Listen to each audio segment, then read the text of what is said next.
No Brasil, diariamente somos bombardeados por inúmeras notícias sobre insegurança e casos complexos, seja no rádio, na televisão, nos portais de internet ou nas redes sociais. O cenário nacional frequentemente nos coloca diante de estatísticas alarmantes.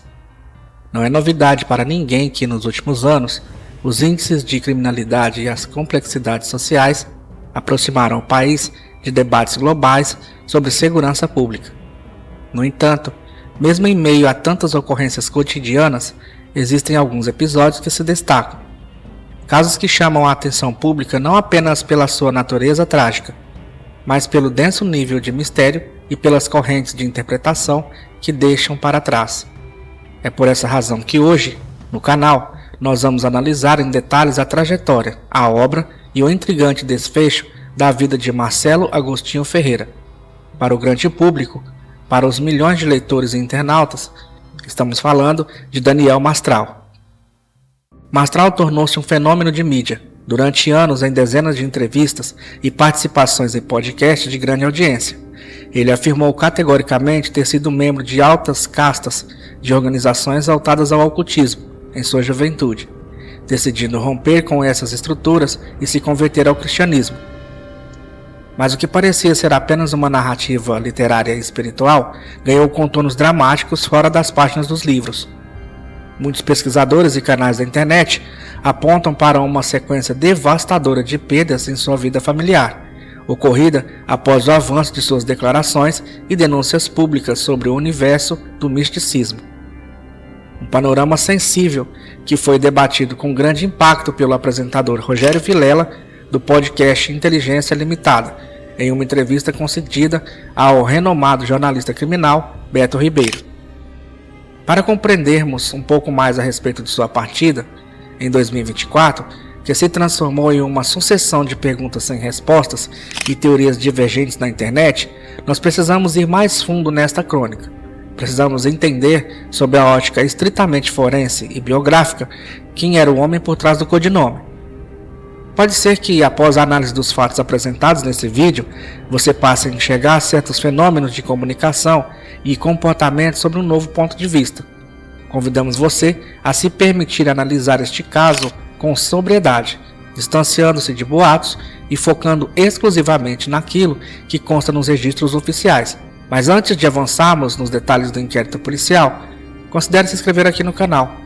A sua inscrição é o combustível essencial que nos permite continuar pesquisando, editando e trazendo conteúdos de alta qualidade técnica e jornalística. Deixe o seu joinha e, ao final, participe do debate nos comentários com devido respeito, que a memória do caso exige. Respire fundo, porque estamos prestes a analisar o dossiê Daniel Mastral. Olha Então, só, assim, você usou da própria experiência. Joguei aí a doutrina satânica, eu estou protegido com a blindagem da ficção. Mas você foi satanista Nutella ou foi o raiz? Nutella? Não, foi satanista. Raiz mesmo? É, raiz. É? Né? Tem a alta magia, existe. Caramba, né? vamos falar sobre isso aí. Eu achei Vamos que falar você sobre tinha só dado uma passeada nesse lance do satanismo, mas eu não sabia que tinha Não, sido. infelizmente fui bem a fundo e Deus me libertou na hora certa, Tívio. Então eu Por quê? não... De medo Claro das que vai pessoas? ter maluco que vai querer fazer e vai se estrepar. Essa é a minha dúvida. Já vamos começar por aí.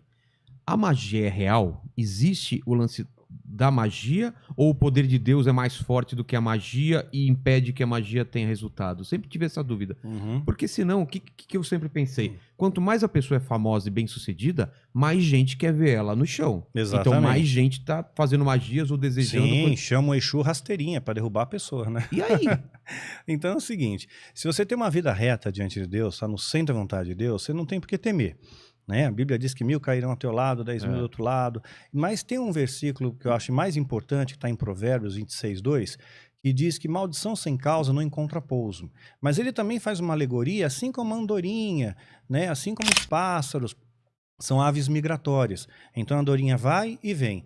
Então, se você não dá esteio para a bruxaria cair, você não dá hospedeiro para ela precisa de um hospedeiro para crescer. O vírus precisa de um hospedeiro para crescer. Então, maldição sem causa não encontra pouso. Tá. Se você não der a causa, a legalidade, a legitimidade, você é uma pessoa que procura ter uma vida reta, né? Essa maldição não funciona em você. Ela bate e ricocheteia, volta para o feiticeiro. Ah, é? Aí vem o termo feitiço virou contra o feiticeiro. É como andorinha, vem e vai. Se É o que a gente Bíblia está fosse- dizendo. Marcelo Agostinho Ferreira nasceu em 1967. Teólogo, escritor renomado e palestrante motivacional, ele utilizou a literatura para construir uma carreira sólida no mercado editorial brasileiro. Suas obras, escritas em grande parte em formato de ficção, baseada em relatos reais, abordavam temas complexos como espiritualidade, guerra espiritual, psicologia e bastidores das filosofias herméticas. Através de seus livros, ele construiu uma base de fãs extremamente leal. Mastral não era apenas um escritor de nicho, ele era comunicador habilidoso que conseguia traduzir conceitos teológicos complexos para uma linguagem acessível. Nas suas falas, a tese central que mais causava intriga o fascínio no público era o seu passado. Ele afirmava ter sido recrutado na juventude por uma seita secreta de alto escalão, voltada a rituais de ocultismo. Por respeito às diretrizes de nossa plataforma e para mantermos o foco estrito na crônica civil e forense, não entraremos em detalhes místicos ou descrições de práticas de rituais. Caso o telespectador tenha um interesse em conhecer os relatos teológicos do autor, suas obras continuam amplamente disponíveis para pesquisas na internet. O fato central que nos cabe é analisar a sua posterior conversão ao cristianismo, momento a partir da qual ele passou a atuar como opositor ferrenho dessas práticas, utilizando suas palestras para alertar o público acima de qualquer coisa. Ao adotar uma postura de enfrentamento público contra as organizações das quais afirmava ter feito parte, Mastral atraiu não só os holofotes, mas também iniciou uma caminhada pessoal marcada por severas provações físicas e emocionais. E foi no ápice de sua relevância digital que o destino de sua família começou a sofrer golpes profundos. Um dos pontos que mais geram distorções e notícias falsas nas redes sociais diz respeito à dinâmica familiar do autor. É comum encontrar publicações afirmando que Daniel Mastral perdeu seu filho e sua esposa de forma simultânea, ou sob as mesmas circunstâncias. No entanto, o exame cronológico dos fatos revela um intervalo de anos entre as tragédias, embora ambas tenham deixado marcas profundas na saúde mental do autor. O primeiro grande golpe ocorreu em 2018. Seu filho, Michael, um jovem de apenas 15 anos, enfrentava um quadro severo e agudo de depressão, de difícil tratamento. Infelizmente, um momento de profunda vulnerabilidade clínica, o jovem teve sua jornada interrompida de forma precoce, através de uma atitude autoinduzida. A perda de um filho nessas condições é descrita por psiquiatras como um dos traumas mais avassaladores que o psiquismo humano pode suportar. Mastral e sua esposa, Isabela Mastral, que também era coautora em diversos livros, relataram publicamente a sua dor e luto nas suas redes sociais, tentando transformar a tragédia em um alerta sobre a importância dos cuidados com a vida e saúde mental. Apenas 3 anos depois, em 2021, a família sofre o seu segundo colapso.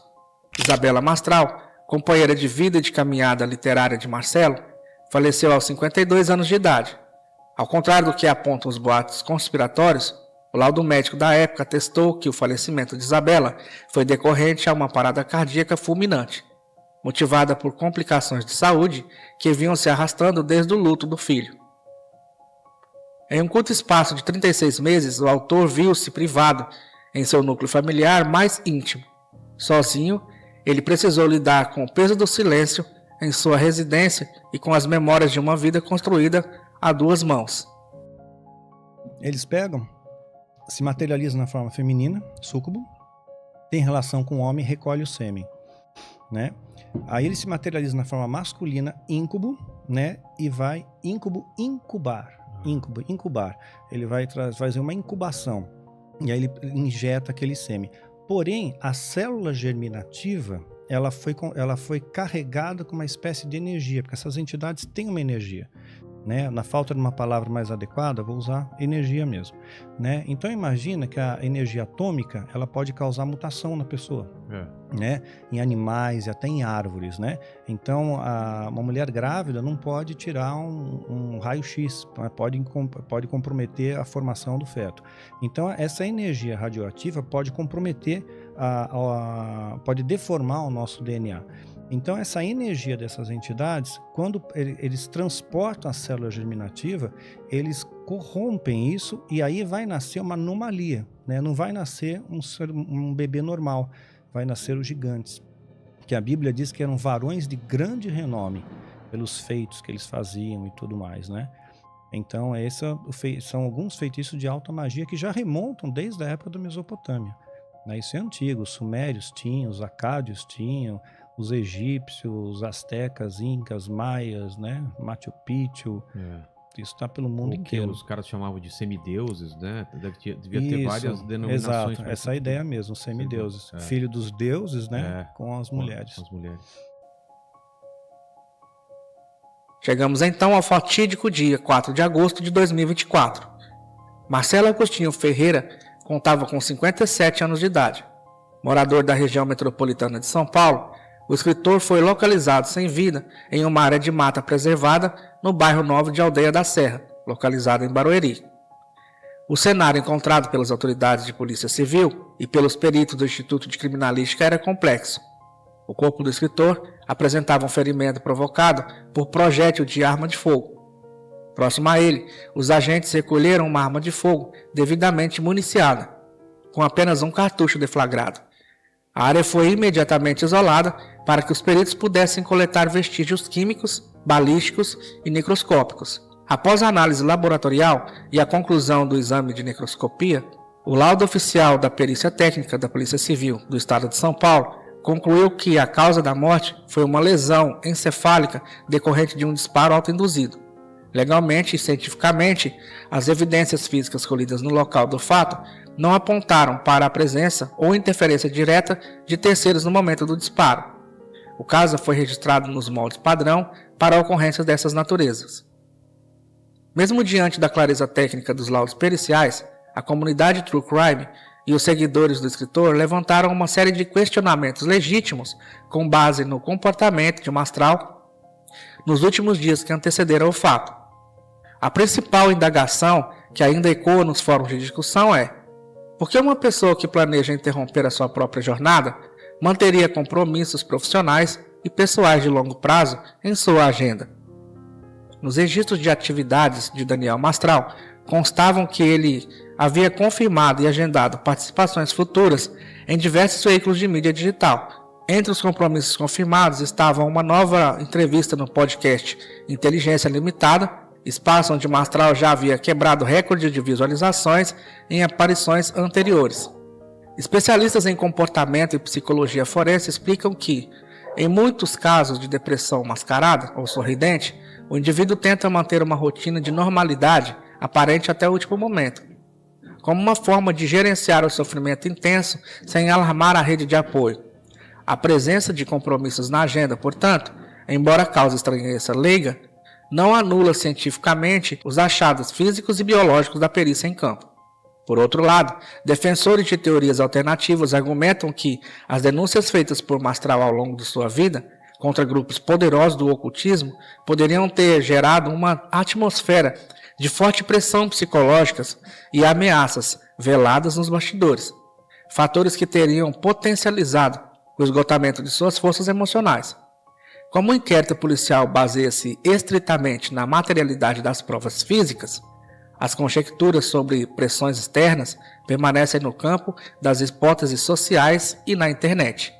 Em respeito ao princípio do contraditório e à veracidade dos fatos, reforçamos que amigos próximos, assessores e os investigadores do caso trataram o desfecho com extrema cautela e respeito à privacidade da família estendida ao escritor. As conclusões da perícia civil foram arquivadas, seguindo os trâmites do Código de Processo Penal, uma vez constatada a ausência de crime por homicídio feito por terceiros. A história de Marcelo Agostinho Ferreira, o Daniel Mastral, deixa um legado literário extenso que continuará sendo debatido por teólogos e estudantes de espiritualidade por muitas gerações.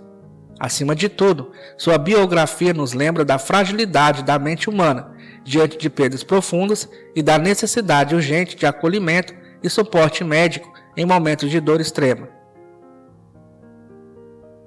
Qual é a sua análise sobre a trajetória de Daniel Mastral? Compartilhe seus pensamentos nos comentários de forma respeitosa.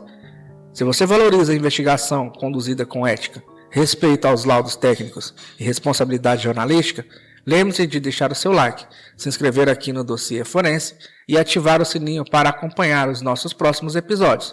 Muito obrigado pela audiência, proteja sua saúde mental e até o próximo caso.